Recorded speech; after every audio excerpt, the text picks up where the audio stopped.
जय माता दी। मैं हूँ वामिका और आप सभी को चैत्र नवरात्रि की हार्दिक शुभकामनाएं। आप सभी का दिन शुभ और मंगलमय हो और माता रानी आप सभी की मनोकामनाएं पूर्ण करें। आज आप हमारे चैनल पर दुर्गा सप्तशती का पाठ और नवरात्रि की व्रत कथा भी जरूर सुनिएगा।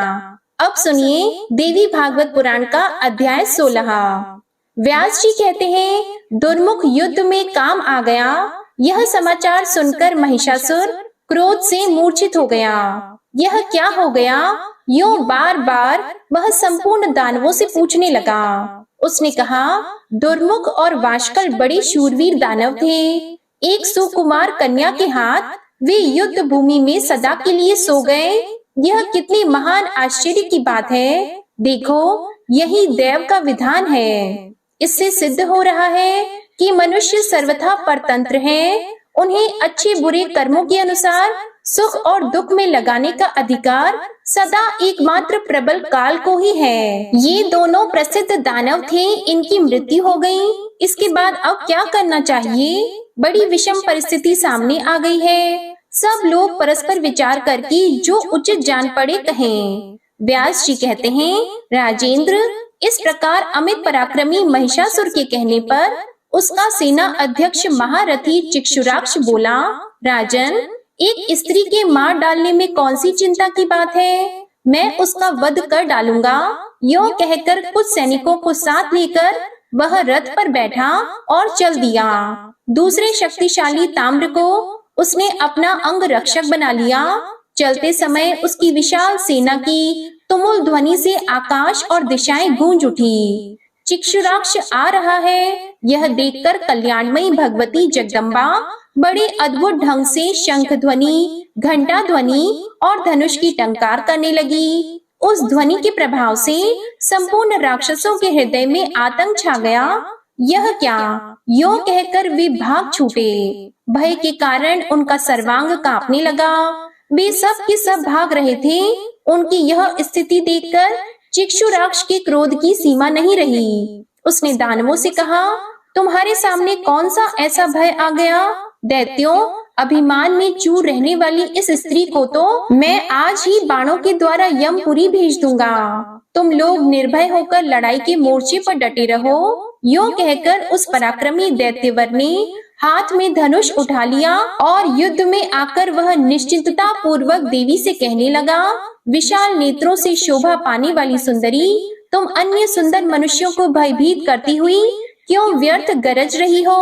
तुम्हारे इस गर्जन को सुनकर मैं नहीं डर सकता। सुलोचने, स्त्री का वध करना दोष है और इस कार्य से जगत में अपकीर्ति फैलती है। यह जानकर मेरा मन तुम्हें मारने से हट सा रहा है। सुंदरी, तुम जैसी स्त्रियों के लिए कटाक्षों और हाव भावों से ही युद्ध का काम संपन्न हो जाता है। कभी कहीं भी शस्त्रों द्वारा इनका युद्ध नहीं हुआ है। सुजगने, तुम्हारे मन में भी मूर्खता ही भरी हुई है। तभी तो भोग संबंधी सुखों का परित्याग करके तुम युद्ध की इच्छा प्रकट कर रही हो। युद्ध में तुम्हें किस गुण की झलक मिल रही है? युद्ध में तलवार चलती है, गदा से प्रहार किए जाते हैं और चमकीले बाणों से शरीरों की धज्जियां उड़ा दी जाती है। प्राण निकल जाने पर सियार अपने मुंह से नोच नोच कर उस देह का अंतिम संस्कार करते हैं। धूर्त कवियों ने ऐसी मृत्यु की अत्यंत प्रशंसा गाई है। वे कहते हैं, युद्ध भूमि में प्राण त्यागे हुए वीरों को स्वर्ग मिलता है। उनका यह कहना केवल अर्थवाद है। इसलिए वरारोहे, तुम्हारा मन जहाँ माने वहीं चली जाओ, अथवा तुम्हें देवताओं का दमन करने वाले मेरे स्वामी राजा महिषासुर की उपासना करनी चाहिए। व्यास जी कहते हैं, इस प्रकार चिक्षुराक्ष कह रहा था। भगवती जगदम्बा उसकी बात काट कर कहने लगी, अरे मूर्ख, बुद्धिमान पंडित के समान बनकर क्या बक रहा है? न तो तू नीति शास्त्र जानता है और न आन्वीक्षी की विद्या ही। न तूने वृद्ध पुरुषों की सेवा ही की और न तुझे धार्मिक बुद्धि ही सुलभ है। आज तक मूर्ख की सेवा में लगा रहा, इसलिए तू भी मूर्ख ही रह गया। जब तुझे राज धर्म ज्ञात ही नहीं, तब मेरे सामने क्यों व्यर्थ बक रहा है? मेरे द्वारा संग्राम में महिषासुर मारा जाएगा। सम्रांगण की भूमि रक्त से कीचड़ बन जाएगी और इसके बाद मैं सुखपूर्वक प्रयाण कर जाऊंगी। देवताओं को दुख देने वाला यह दुराचारी दानव महान अभिमानी बन गया है। इसको मार देना मेरा परम कर्तव्य है। तू सावधान होकर युद्ध कर। व्यास जी कहते हैं, भगवती जगदम्बा के ये वचन सुनकर बल के अभिमान में मतवाले रहने वाले दानवों ने उन पर बाण वर्षा आरंभ कर दी, मानो दूसरे मेघ ही जल की धारा उड़ेल रहे हो। भगवती ने अपने तेज बाणों से चिक्षुराक्ष के बाण काट डाले, साथ ही वे उसे तीरों से बींधने लगी। देवी के बाण ऐसे तेज थे मानो विषधर सांप हो। उस समय भगवती और चिक्षुराक्ष दोनों का वह परस्पर युद्ध आश्चर्यप्रद हो रहा था। जगदम्बा ने सिंह पर विराजमान रहकर गदा से उस दानव पर चोट कर दी। कठिन गदा घात को न सह सकने के कारण चिक्षुराक्ष मूर्छित हो गया। 2 मुहूर्त तक अचेतना बनी रही। वह दुराचारी दानव पत्थर की भांति रथ पर पड़ा रहा। शत्रु सेना को कुचलने की शक्ति रखने वाले ताम्र में भी कम चपलता नहीं थी। चिक्षुराक्ष को मूर्छित देखकर देवी से लड़ने के लिए वह स्वभावतः युद्ध भूमि में आ डटा।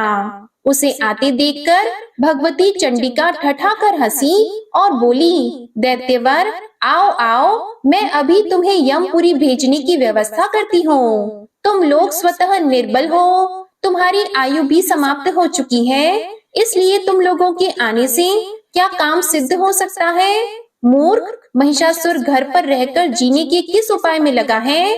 तो मूर्खों के मर जाने पर भी मेरा क्या काम बनेगा? मेरे परिश्रम की कोई सफलता नहीं हो सकेगी, क्योंकि देवताओं से विरोध रखने वाला नीच महादुष्ट महिषासुर तो अभी भी जीवित ही है। इसलिए तुम लोग घर पर जाकर महिषासुर को यहाँ भेज दो।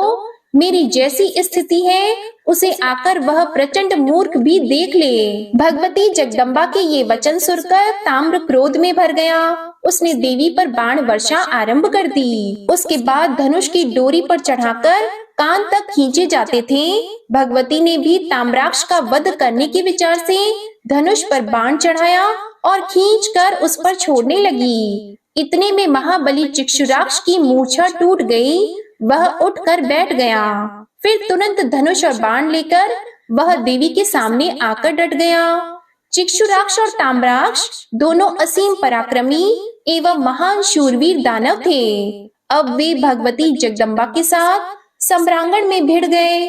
ताम्राक्ष के पास लोहे का बना हुआ एक अद्भुत सुदृढ़ मूसल था।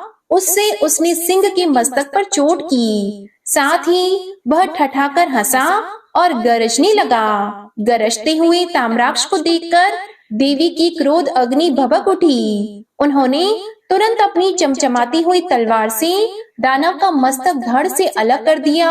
सिर कट जाने पर भी ताम्राक्ष का धड़ हाथ में मूसल लिए हुए एक क्षण तक झूमता रहा। इसके बाद वह सम्रांगण में पड़ गया। ताम्राक्ष की ऐसी स्थिति देखकर चिक्षुराक्ष ने झट तलवार उठा ली और वह भगवती चंडी की ओर दौड़ा। हाथ में तलवार लेकर सामने आते हुए उस दानव को देखकर भगवती ने उस पर 5 बाणों से प्रहार किया। देवी के एक बाण से चिक्षुराक्ष की तलवार कट गई, दूसरे बाण से उसका हाथ साफ हो गया और अन्य बाणों से उसका मस्तक धड़ से अलग हो गया। इस प्रकार चिक्षुराक्ष और ताम्राक्ष इन दोनों राक्षसों का निधन हो गया। ये बड़े दुष्ट एवं संग्राम में अजेय माने जाते थे। इनके मर जाने पर सारी दानव सेना भयभीत होकर चारों दिशाओं में भाग चली। उन दानवों की मृत्यु देखकर संपूर्ण देवता आनंद से विह्वल हो उठे। उन्होंने आकाश में विराजमान होकर पुष्पों की वर्षा आरंभ कर दी। वे भगवती की जय जयकार करने लगे। ऋषि, देवता, गंधर्व, बेताल, सिद्ध और चारण इन सब के मुंह से बार बार भगवती चंडिका की विजय घोषणा होने लगी। व्यास जी कहते हैं, देवी ने चिक्षुराक्ष और ताम्राक्ष को मार दिया। यह समाचार सुनकर महिषासुर के आश्चर्य की सीमा नहीं रही। तब उसने देवी का वध करने के लिए बहुत से अमित बलशाली दैत्यों को जाने की आज्ञा दी। उन दैत्यों में असीलोमा और विडालाक्ष ये प्रमुख दानव थे। युद्ध में कोई इनका सामना नहीं कर सकता था। इन्होंने कवच पहन लिए, हाथों में अस्त्र शस्त्र ले लिए और विशाल सेना के साथ सम्रांगण में जाकर उपस्थित हो गए। वहां इन्होंने देखा भगवती सिंह पर विराजमान है। उनके 18 दिव्य भुजाएं हैं। तलवार और ढाल आदि आयुधों को उन्होंने धारण कर रखा है और वे दैत्यों का वध करने के लिए सर्वथा सन्नद्ध है। तब असीलोमा देवी के सामने चला गया और अत्यंत नम्रता के साथ शांति पूर्वक देवी से कहने लगा।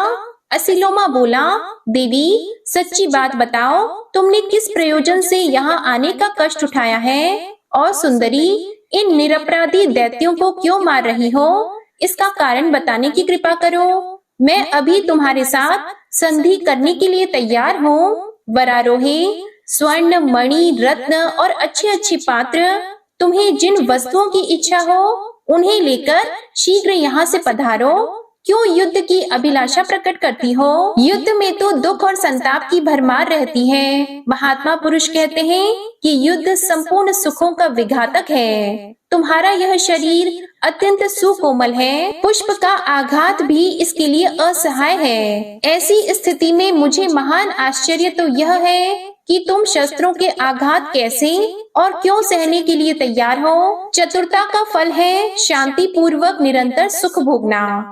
इसलिए तुम दुख के हेतुभूत संग्राम की क्यों इच्छा कर रही हो? इस जगत में सुख प्राप्त करना और दुख त्यागना यह साधारण नियम है। अंबिके, दैत्यों ने तुम्हारा कुछ भी अपराध नहीं किया है, फिर भी तुम्हारे हाथ क्यों मारे जाएं? दया और धर्म परम पुरुष की शरीर है तथा सत्य को प्राण कहा गया है। इसलिए विवेकी जन को चाहिए कि दया और सत्य की सदा रक्षा करे। सुश्रोणी, तुम दानवों का संहार करने पर तुली हो, इसका कारण तो बताने की कृपा करो। देवी कहने लगी, महाबाहो, मैं यहाँ क्यों आई हूँ यह तुम्हारा पहला प्रश्न है। इसे स्पष्ट करने के बाद दानव वध का प्रयोजन बताऊंगी। दैत्य, संपूर्ण लोकों में मेरा निरंतर विचरण होता रहता है। प्राणियों के उचित और अनुचित कार्यों को मैं साक्षी रूप से सदा देखा करती हूँ। मुझे कभी भी न भोग की इच्छा है, न लोभ है और न किसी के प्रति द्वेष भाव ही है। धर्म की मर्यादा रखने तथा साधु जनों का संरक्षण करने के लिए इस धराधाम पर मैं भ्रमण किया करती हूँ। इस नियत व्रत का मेरे द्वारा निरंतर पालन होता रहता है। पुरुषों की रक्षा करना, वेदों को सुरक्षित रखना तथा जो दुष्ट हैं उन्हें मारना, ये मेरे सहज कार्य हैं। इसलिए मैं अनेकों अवतार धारण करती हूँ। प्रत्येक युग में जो अवतार होते हैं उन सबकी व्यवस्था मेरे हाथ में है। महिषासुर महान नीच है। देवताओं को मारने के लिए उसकी सतत चेष्टा चल रही है। यह जानकर उसे मारने के विचार से ही इस समय मैं यहाँ उपस्थित हुई हूँ। दानव सुरद्रोही महिषासुर बड़ा भारी खल है, मैं उसे मार डालूंगी। तुम जाओ या रहो, जो इच्छा हो कर सकते हो। मैंने सारी बातें बता दी, अतः जाकर अपने दुराचारी राजा महिषासुर से कहो, राजन, आप क्यों अन्य दैत्यों को भेजते हैं? स्वयं जाकर युद्ध कीजिए। संभव है तुम्हारे महाराज को मेरे साथ संधि करने की बात जच जाए। ऐसी स्थिति में तुम सभी का परम कर्तव्य है कि वैर भाव का परित्याग करके सुख पूर्वक पाताल चले जाओ। और तुम लोगों ने संग्राम में परास्त करके देवताओं से जो धन छीन लिया है वह सब वापस करने के बाद तुम लोगों को निश्चय ही उस पाताल में चले जाना होगा जहाँ इस समय प्रहलाद विराजमान है। व्यास जी कहते हैं, देवी के ऐसे वचन सुनकर असीलोमा ने भगवती के सामने ही महान शूरवीर विडालाक्ष से प्रीति प्रदर्शित करते हुए पूछा, विडालाक्ष, अभी अभी भवानी ने जो कहा है उसे तुमने सुना है ना? ऐसी स्थिति में संधि अथवा विग्रह क्या करना चाहिए? तो विडालाक्ष ने कहा, युद्ध में मर मिटना निश्चित है। इस रहस्य को जानते हुए भी स्वाभिमानी नरेश संधि की इच्छा नहीं कर सकते। बहुत से वीर युद्ध में काम आ गए, यह देखकर हमारे स्वामी हमें भेजना चाहते हैं। ऐसा ही देव का विधान है। किसकी शक्ति है जो इसे मिटा सके? सेवकों का यह धर्म ही महान कठिन है। वे सदा निरअभिमानी होते हैं, लगातार उन्हें स्वामी की आज्ञा माननी पड़ती है। प्राणों का जाना और रहना तो संदेहास्पद है ही, अतः मृत्यु को तृण के समान तुच्छ मानकर स्वामी के अभिलषित कार्य में जुट जाना ही उचित है। व्यास जी कहते हैं, इस प्रकार विचार करके असीलोमा और विडालाक्ष वे दोनों वीर युद्ध के लिए तैयार होकर डट गए। उन्होंने हाथ में धनुष और बाण ले रखे थे, वे कवच पहने हुए थे, रथ की सवारी थी और पहले विडालाक्ष ने देवी के ऊपर 7 बाण चलाए। अस्त्र शस्त्र का सर्वोत्तम वेता असीलोमा दूरदर्शक के रूप में खड़ा रहा। भगवती जगदम्बा ने अपने सहायकों से विडालाक्ष के वे बाण काट डाले, साथ ही अपने 3 तीखे तीरों से उस पर चोट कर दी। बाण की असहाय व्यथा के कारण विडालाक्ष युद्ध भूमि में गिर पड़ा। उसे मूर्छा आ गई और प्रारब्ध के अनुसार उसी क्षण उसके प्राण पखेरु उड़ गए। देवी के हाथ से छूटे हुए बाण के प्रभाव से विडालाक्ष सदा के लिए सम्रांगण में सो गया। यह देखकर असीलोमा हाथ में धनुष लेकर युद्ध करने के लिए तैयार होकर सामने आ गया।